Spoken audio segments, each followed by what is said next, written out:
আমাকে।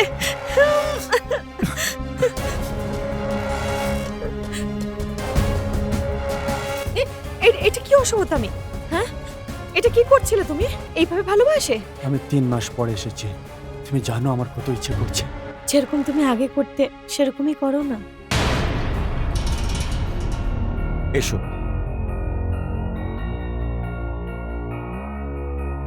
বৌমা, বৌমা, হ্যাঁ, এই দেখো সৌরভ এসে গেছে। এসো, বসো সৌরভ।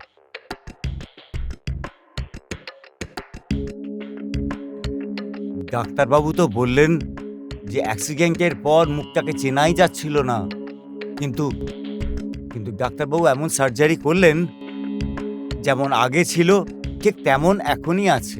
নাও এবার ব্যান্ডেজটা খোলো। কোথা থেকে জানো? এখান থেকে। হ্যাঁ হ্যাঁ হ্যাঁ হ্যাঁ, দাও দাও, খোলো।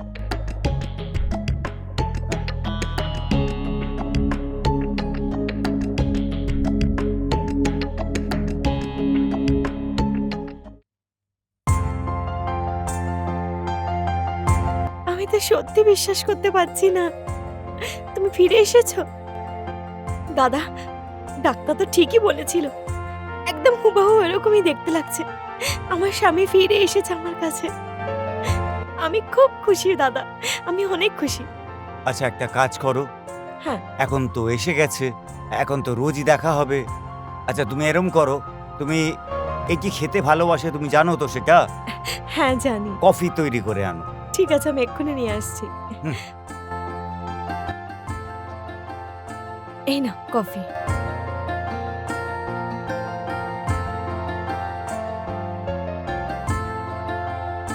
আরে কি হলো? কফি খাবে না তুমি? না, আমার কফি পছন্দ না। তুমি একবার খেয়ে তো দেখো, আমি অনেক ভালোবেসে বানিয়েছি। না, আমি কফি খাই না। তুমি কফি খাও না? বৌমা, হ্যাঁ দাদা। একটা কাজ করো, এ খুব ক্লান্ত মনে হচ্ছে, একে নিয়ে যাও, ও শুক একটু। ঠিক আছে, চলো।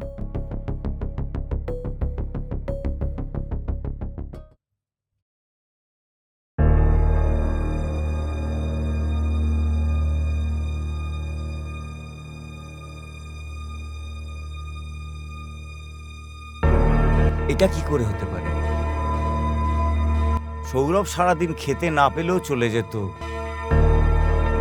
কিন্তু এর কফি না পেলে তো কফি খাবে না ও। এটা তো হতে পারে না। এই নাও কফি। সৌরভ, কাজে বেরোতে দেরি হয়ে যাচ্ছে, আর সকাল থেকে তুমি 4 কাপ কফি খেয়েছো। আরে দাদা, তুমি 5 মিনিট দাঁড়াও, আমি 10 মিনিটে খেয়ে নিচ্ছি।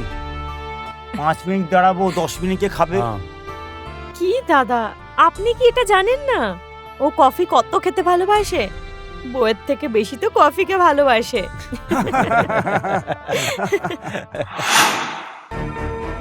কতবার তো এই কফির জন্য বাড়িতে মহাভারত ফেলে দিয়েছে, আজও কফি খেতে চাইছে না। হতে পারে কি ওষুধ বিশুধ খেয়ে হয়তো মুখের স্বাদ বদলে গেছে, ওর মনটা হয়তো অন্য কিছু খেতে চাইছে।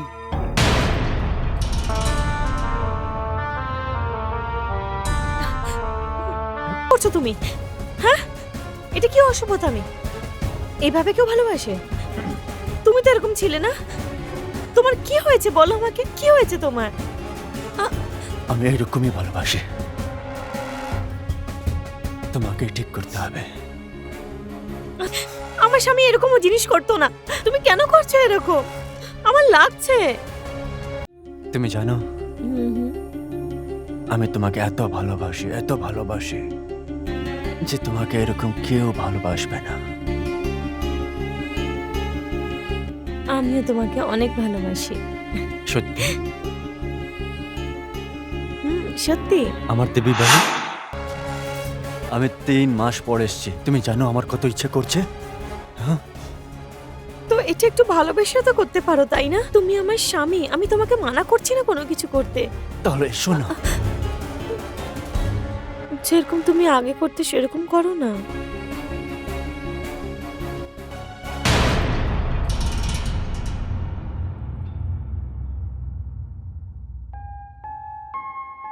সৌরভ, সৌরভ, কালা নাকি তুমি? হ্যাঁ বল। বলো, এটা কি ধরনের কথা? সম্পর্কটা ভুলে গেছো? সরি দাদা, ওই কোথায় যাচ্ছ তুমি? আমি আমার বন্ধুর সাথে দেখা করতে যাচ্ছি। কোন বন্ধু? আমি তোমার সব বন্ধুদের চিনি। ওই দাদা, আমি একটু জন্য যাব আর চলে আসবো। আরে কোন কাজের জন্য যাচ্ছ একটু জানতে তো পারি?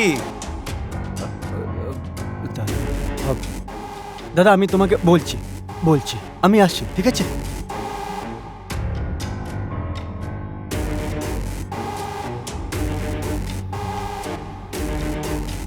আরে অদ্ভুত হয়ে যাচ্ছে ছেলেটা। আগে তো কত সম্মান দিয়ে কথা বলতো, যেদিন থেকে হসপিটাল থেকে বাড়ি এসেছে অদ্ভুত আচরণ করছে সবার সঙ্গে। না বয়সের কোনো মান সম্মান রাখছে। হ্যাঁ, কিছু বুঝতে পারছি না আমি, এর হয়েছেটা কি আসলে? কাউকে চিনতে পারছে না, ঠিক করে কথা বলছে না।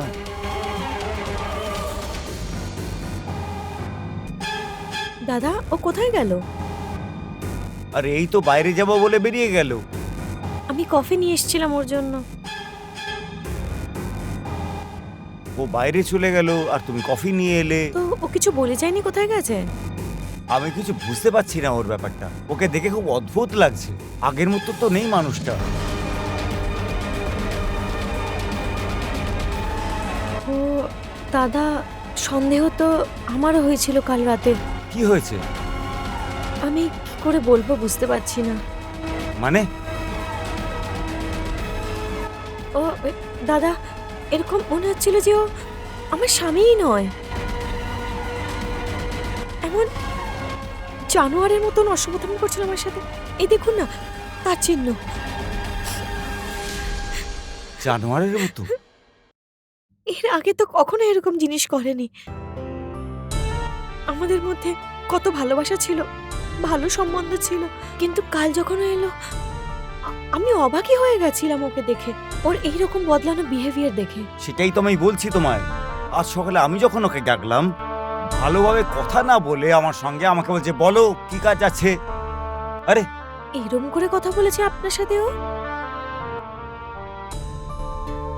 আমি তো কিছু বুঝতে পারছি না, ও কি সেই নাকি অন্য কেউ? দাদা বুঝতে তো আমিও পারছি না। দেখো দরজাকে ধাক্কা মারছে, ও আবার চলে এলেও না হ্যাঁ তো। দাদা, আমি দেখছি। হ্যাঁ দেখো।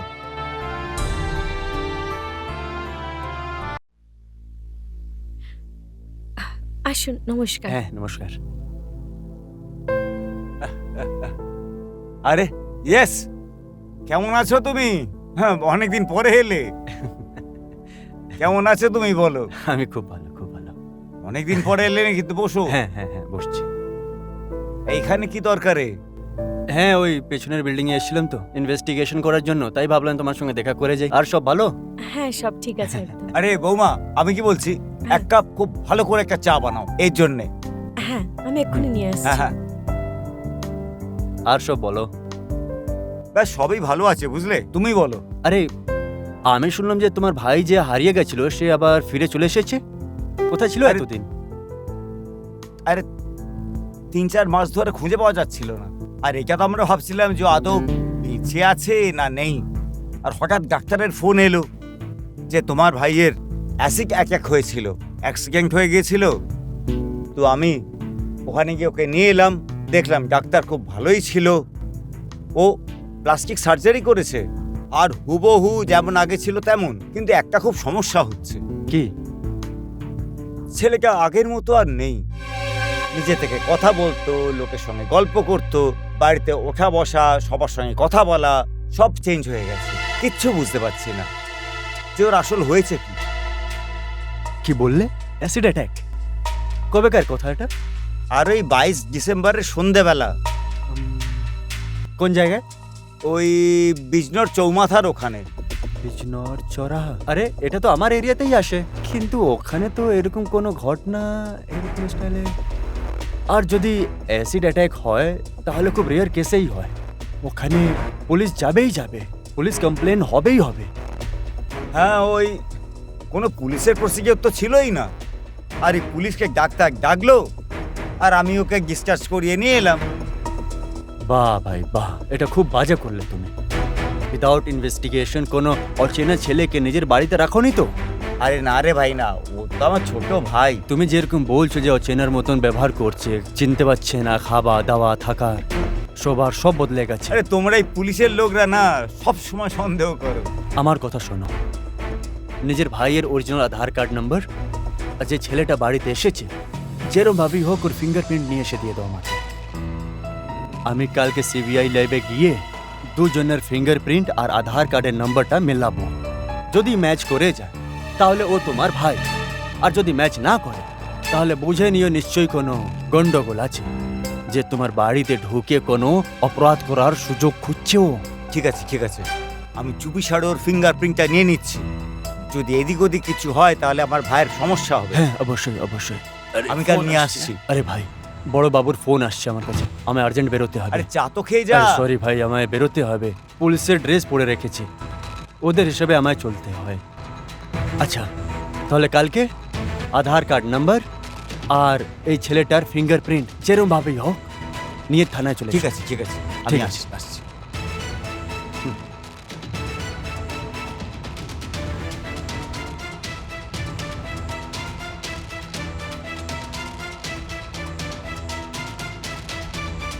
এই ঠিকই বলছে, একবার পরীক্ষা করতে কি দোষ আছে? যদি সব ঠিক থাকে তো ভাবারই তো ছোট ভাই, সবই ওর মেনে নেব।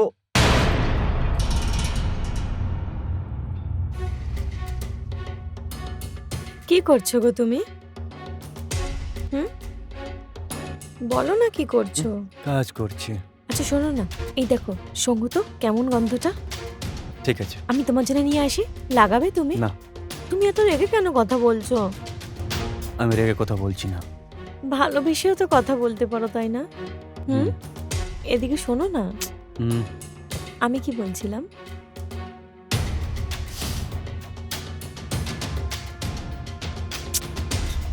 দেখো এসব করো না। কি হয়েছে? তুমি কেন এত রাগ করছো? বলো না কি হয়েছে? আমি ভুল কিছু না করছি, নিজের স্বামীকে ভালোবাসছি। ঠিক আছে, কি হয়েছে? ভালোবাসতে চাও তো তাহলে করা যাক।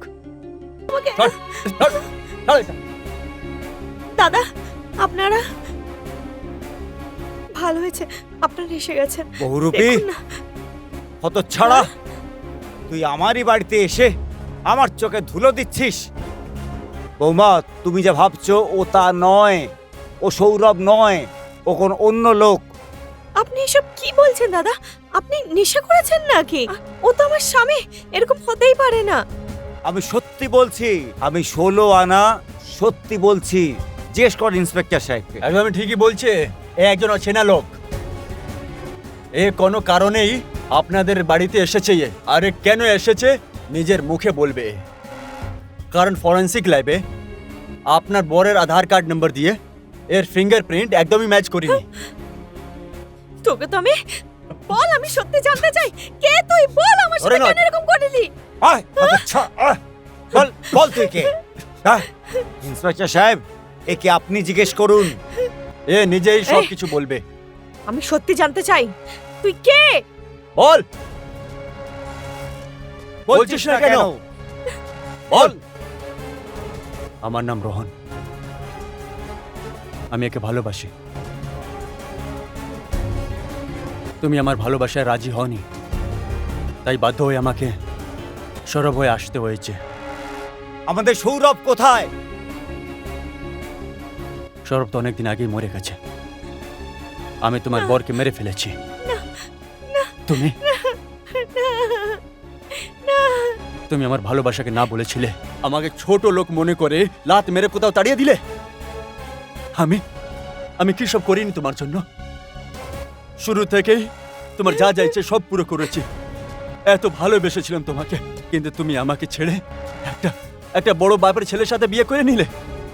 তুমি তুমি একটুও জানো যে যে তোমার বিয়ে করার পর আমার কি অবস্থা হয়েছিল? কত কত কষ্ট হয়েছিল আমার।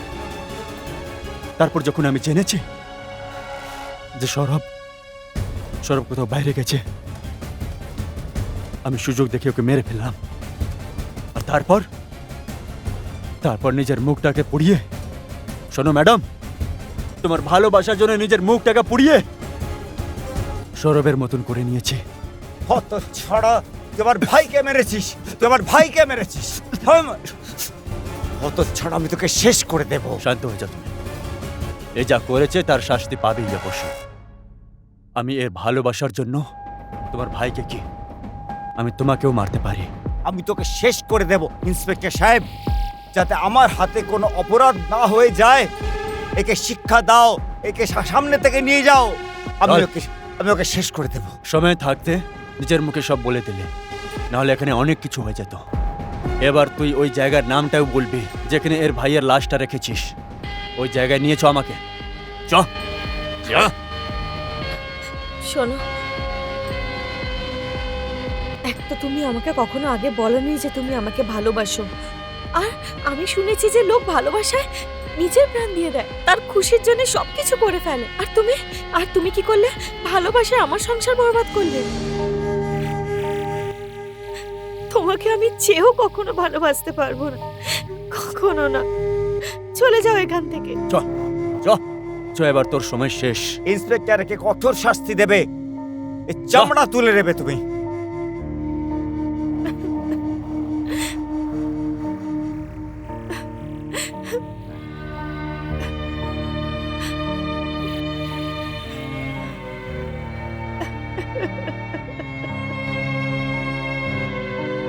দেখো বৌমা,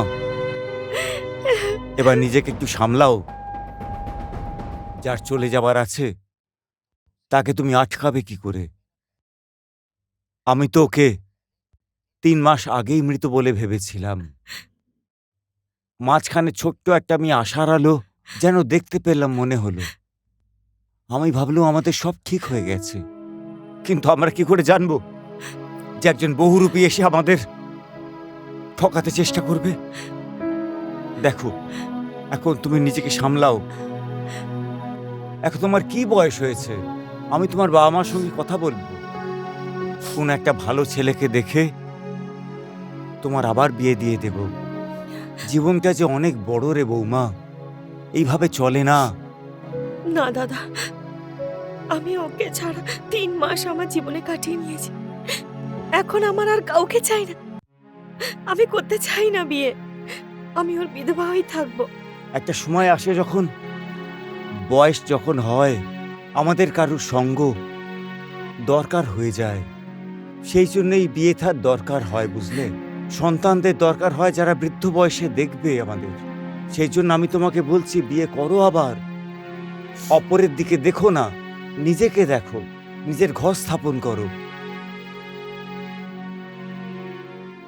না বর্দা,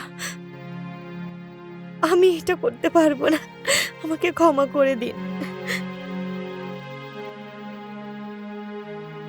আমি তোমাকে কি করে বোঝাবো?